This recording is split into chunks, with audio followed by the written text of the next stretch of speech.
तू घुसी है न गाँव में। इधर मैथिली चलता है ना,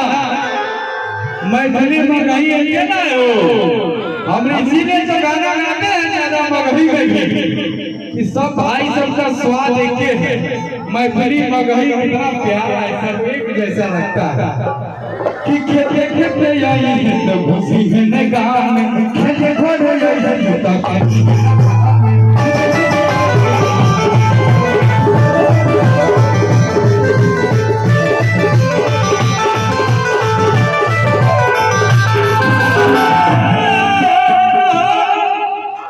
जब प्यार चलता है ना तो बाबू माई से ज्यादा ध्यान रहता है गर्लफ्रेंड पर, बाबू खाना खाई कि नहीं खाई,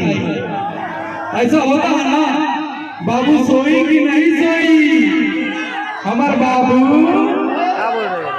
का कहा था भैया